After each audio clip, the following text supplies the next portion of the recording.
करण्यात येणार होता आणि त्या सगळ्या संदर्भातलं पत्र देखील समोर आलं आणि सुनेत्रा पवारांनी एक पत्र सुद्धा इलेक्शन कमिशनला लिहिलेलं की जी काही पत्रव्यवहार प्रफुल्ल पटेल आणि तटकरे यांच्याकडनं इलेक्शन कमिशनला देण्यात आलेली आहे ती सगळी रद्द करण्यात यावी आणि हे जे पत्र माझ्याकडनं देण्यात येणार आहे ते अधिकृतपणे मान्य करण्यात यावं। या सगळ्या संदर्भात पत्रकार परिषदेत सुनील तटकरे यांनी कोणतीच भूमिका जी आहे ती स्वतःची मांडलेली नाही आहे। त्यांनी पत्रकार परिषद आटोपलेली असल्याचं पाहायला मिळतं। आटोपलेली होती का पत्रकार परिषद मधून पत्रकारांनी योग्य प्रश्न विचारल्यानंतर त्या पत्रकार परिषदेत ते पळून गेले। आम्ही बोलत असताना आम्ही पत्रासकट आणि कागदासकट तिथं बोलत असतो। तिथं त्यांचा प्रयत्न होता काही ते खोटं नाटं बोलून लोकांचं लक्ष हे दुसरीकडे कुठेतरी घेऊन जायचं।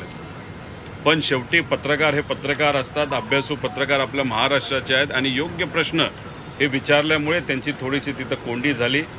त्यामुळे आम्हाला काय त्या पक्षाचं खूप काय काढायचं असं नाही, फक्त तो पक्ष अतिशय कष्टाने अजितदादांनी उभा केलेला आहे आणि मग असंच काही ठराविक 2-3 लोकांमुळे त्या पक्षाला अडचण जाऊ नाही तर तिथे असणाऱ्या आमदारांना अडचण यावी, पदाधिकाऱ्यांना अडचण यावी असं कुठं आम्हाला वाटत नाही। म्हणून काही चुकीच्या गोष्टी ज्या वाटत असतात त्या फक्त आम्ही पुढे आणत असतो आणि त्या पुढे आणल्यानंतर काकी त्या गोष्टींचं काय करतात तो त्यांचा तसा विषय आहे। पण एक आहे, आमदारांमुळे आणि कार्यकर्त्यांमुळे ही ती पार्टी नाही तर आमची नाही तर कुठलीही पार्टी ही उभी राहत असते। पण ठराविक नेते ज्यांचं उद्दिष्ट हे असतं की पार्टी ताब्यात घ्यायची, ताब्यात पार्टी आल्यानंतर दिल्लीत जाऊन मोठ्या मोठ्या भाजपच्या नेत्यांशी आपल्याला सहजपणे चर्चा करता येईल। माझ्या हातात सगळे सूत्र आहेत, सगळे कागदपत्र माझ्या हातात आहे आणि माझ्या संविधानालय म्हणजे त्या पक्षाच्या संविधानालय मला सर्व अधिकार दिलेत। हे ज्या नेत्यांना मिरवायचे म्हणजे याच्यामध्ये प्रफुल्ल पटेल असतील आणि सुनील तटकरे असतील, यांचा जो गेम होता की सगळे कंट्रोल हातात घ्यायचे, स्वतः हिरो बनायचं आणि दिल्लीवाल्यांची ईडीची कारवाई नाही तर इतर कारवाई ह्यात स्वतःवर येणार नाही तर स्वतः आपण त्यातून मोकळं व्हावं, ह्या जो त्यांचा गेम होता तो कुठेतरी फिसकटलेला आहे आणि काकींना या गोष्टी आता कळालेल्या आहेत आणि काकींनी पुऱ्या पक्षाची ताबा कंट्रोल त्याच्यामध्ये हातामध्ये त्यांनी घेतला, ही चांगली गोष्ट आहे। त्यामुळे आमदार आणि कार्यकर्त्यांची काळजी घेतली आणि या अशा नेत्यांना ज्यांना पार्टीवर कंट्रोल स्वहितासाठी घ्यायचं यांना बाजूला ठेवलं तर पार्टीला कुठेही त्या ठिकाणी अडचण येईल असं आम्हाला वाटत नाही। मुख्यमंत्री म्हणतात कर्नाटक राज्यामध्ये जो एफआयआर दाखल झालाय तो कायदाबाह्य आहे। मुख्यमंत्री साहेब बोलत असताना त्यांनी त्या ठिकाणी त्यांचं वक्तव्य केलं, स्टेटमेंट दिली। तर राईट ऑफ रिप्लायमध्ये मी त्याच्यावर काही मुद्दे मांडले। कुठेही काही इल्लिगल गोष्ट ही कर्नाटका सरकार नाही तर कर्नाटका पोलीस प्रशासनाकडनं झालेली नाही। आपण तर त्याच्या खोलामध्ये जर गेलात तर राज्यसभेमध्ये तिथे असणाऱ्या भाजपच्या आमदारांनी 0 एफआयआर बद्दल एक प्रश्न विचारला होता, ज्याला उत्तर हे तिथले जे होम डिपार्टमेंटचे प्रमुख आहेत नाही तर मिनिस्टर आहेत त्यांनी त्याला उत्तर दिलं होतं आणि उत्तरात हेच सांगितलं आहे की 0 एफआयआर हा कुठंही होऊ शकतो। उत्तर प्रदेश सरकार जी भाजपची सरकार आहे त्यांनी सुद्धा सर्क्युलर अशाच पद्धतीचा तिथं काढलेला आहे। त्याच्याचबरोबर आपण जर बघितलं असेल तर सुशांत सिंग राजपूत नाही तर हे प्रकरणं बघितले त्याच्यामध्ये सुद्धा काही प्रमाणात 0 एफआयआर झालेला आहे। एडीआर बद्दल जे ॲक्सिडेंटल डेथ रिपोर्टबद्दल जे बोलले त्यांनी रेफरन्स देताना ललिता कुमारी रेफरन्स त्या ठिकाणी दिला। अमित कुमार हे जे काही दुसरं सुप्रीम कोर्टचं प्रकरण आहे त्याच्यात सुप्रीम कोर्टाने जी रुलिंग दिली आहे त्याच्यामध्ये एडीआर जर झाला असेल तर आपल्याला एफआयआर करता येतो। आणि पण सगळ्यात गोष्टीमध्ये महत्त्वाचं काय, मुख्यमंत्री साहेबांनी स्वीकारलं की जो कर्नाटकाकडनं एफआयआर आलेला आहे त्याला आम्ही इन्व्हेस्टिगेशनचा भाग म्हणून आता स्वीकारत आहोत। आता हे उत्तर अधिवेशनामध्ये मुख्यमंत्री साहेबांनी दिलं तर आम्हाला जे पाहिजे होतं एफआयआरच्या मदतीने योग्य दिशेनं ते इन्व्हेस्टिगेशन तिकडे जावं एवढीच आमची इच्छा होती। आणि मुख्यमंत्री साहेब जर बोलत असतील की आम्ही तो एफआयआर स्वीकारणार आहोत आणि आमच्या इन्व्हेस्टिगेशनचा तो एक भाग बघणार आहे, त्यामुळे आम्हाला जे पाहिजे होतं आता झालेलं आहे। त्यामुळे त्या एफआयआरमध्ये ज्या गोष्टी नमूद केलेल्या आहेत आणि मी जी डिटेल कंप्लेंट तिथं केलेली आहे त्याच्या अनुसारच इन्व्हेस्टिगेशन जर होणार असेल तर नक्कीच अजितदादा न्याय देण्यासाठी मदत त्या ठिकाणी होईल। अजितदादांच्या संदर्भात ज्या काही भावना आहेत त्या तुमच्या ज्या भावना आहेत त्या आमच्या आहेत, त्या कमी नाहीत, आमच्या भावना बोलत नाहीत असा पण त्यांनी आरोप केला आहे। आम्ही कुठं म्हणतो की कोणाच्या भावना कमी आहेत का जास्त आहेत, अख्ख्या तमाम महाराष्ट्राच्या जनतेची भावना आहे दादांना न्याय मिळाला पाहिजे।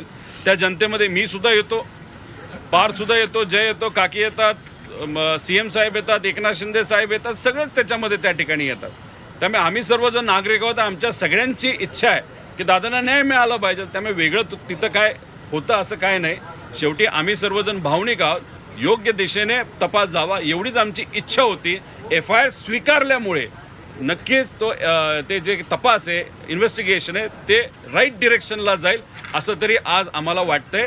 CBI बद्दल सुद्धा बोलत असताना त्यांनी सांगितलं होतं की आम्ही एका रिपोर्टची वाट बघू, पण AIBच्या रिपोर्टची तुम्ही वाट बघणार असाल तर 2-3 वर्ष काहीच होणार नाही.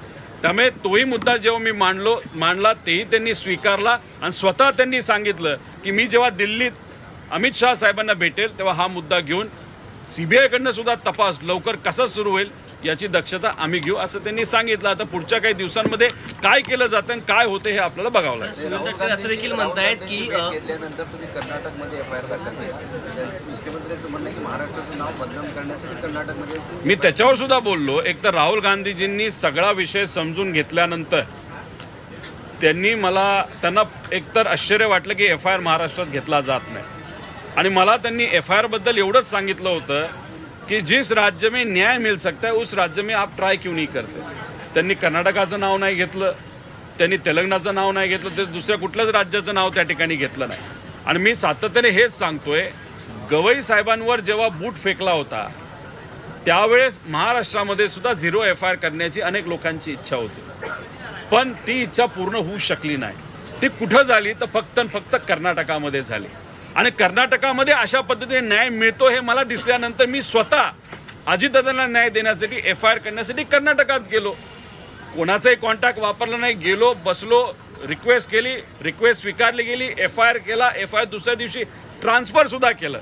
म्हणजे तिथं FIR स्वीकारला, पण इन्व्हेस्टिगेशनसाठी हा महाराष्ट्राला तो कर्नाटकाला पाठवलेला आहे. त्यामुळे आता हा महाराष्ट्र पोलीस यंत्रणेचा तो एक भाग झालेला आहे. बस याच्यात वेगळं काय नाही. त्यामुळे याच्यात राजकारण कुणी केलेलं नाही. महाराष्ट्राचं नाव खराब त्या ठिकाणी करण्याचा प्रयत्न कुणी केला नाही. आणि महाराष्ट्राचं नाव खराब हे काय कर्नाटकामुळे झालं असं नाही, महाराष्ट्रातच FIR अजितदादांच्या बाबतीत घेतला नाही, याच्यामुळे जेवढं नाव खराब झालंय तेवढं दुसऱ्या कुठल्या विषयामुळे झालेलं नाही असं मला वाटतं. पण याच्यात चर्चा करून डिस्कशन करून न्याय मिळावं, यात राजकारण येऊ नये एवढी आमच्या सगळ्यांची इच्छा आहे. सुनील तटकरे असं म्हणतायत तुम्हाला त्यांनी टार्गेट केलंय. वहिनी अध्यक्ष झाल्यापासून काही डोमकावळे डोकावत आहेत. दादांच्या निधना दिवशीच या लोकांनी वेगवेगळ्या गोष्टी काढल्या होत्या. महाविकास आघाडीचं जेव्हा स्नेहभोजन झालं तेव्हा हे महाभाग गेले देखील नाहीत. यांनी काय सांगावं, हे मला टार्गेट करतायत. काय परत महाविकास आघाडी जेव्हा स्नेहभोजन होतं तेव्हा हे महाभाग गेलेले नाहीयेत. महाविकास कधी स्नेह होतं? आता 2 दिवसापूर्वी झालं ना वायबीला. अरे सुनील तटकरे साहेब, तुम्हाला मला एवढंच सांगायचंय, तुम्ही माझ्याबद्दल जर बोलत असाल आणि परवा महाविकास आघाडीचं जेवण होतं त्या जेवणाबद्दल जर तुम्ही बोलत असाल तर तेव्हा मी कर्नाटकात होतो, मी बँगलोरमध्ये होतो. अजितदादांबद्दल FIR महाराष्ट्रात ज्याच्यात तुम्ही सत्तेत आहात या महाराष्ट्रामध्ये FIR होत नव्हता, म्हणून मी कर्नाटकात 1000-2000 किलोमीटर जाऊन तिथं FIR करत होतो. तिथं असल्यामुळे मला इथं जेवायला कसं येता येईल. आणि मी काय VSRचं विमान वापरत नाही की आज इकडं की उद्या तिकडं. त्यामुळे उगाच काहीतरी पतंग उडवत बसला आणि माझं नाव घेऊन बोला ना, महाभाग वगैरे असले कशाला. मी डायरेक्ट बोलतो, सुनील तटकरे आणि प्रफुल्ल पटेल हे अजितदादांचा पक्ष ताब्यात घेण्याचा प्रयत्न त्या ठिकाणी करत. मी डायरेक्ट बोलतो, त्यांच्यात हिंमत नाही का बोलायला. उगाच हवेत गोळ्या मारत बसलेत. त्यामुळे मी जेवायला का नाही गेलो हे आत्ता या ठिकाणी मी आपल्या सर्वांना सांगितलं. तुम्ही सत्तेत असून दादांचं इन्व्हेस्टिगेशन योग्य पद्धतीने व्हावं यासाठी तुम्ही काय केलंय? स्मरणपत्र दिलेत, रिमाइंडर दिलेत, त्याच्या पलीकडे जाऊन काय केलंय? 40 सेकंद जाऊन पार्लमेंटमध्ये तुम्ही बोललाय, 40 सेकंद. आणि कोणाबद्दल बोलला?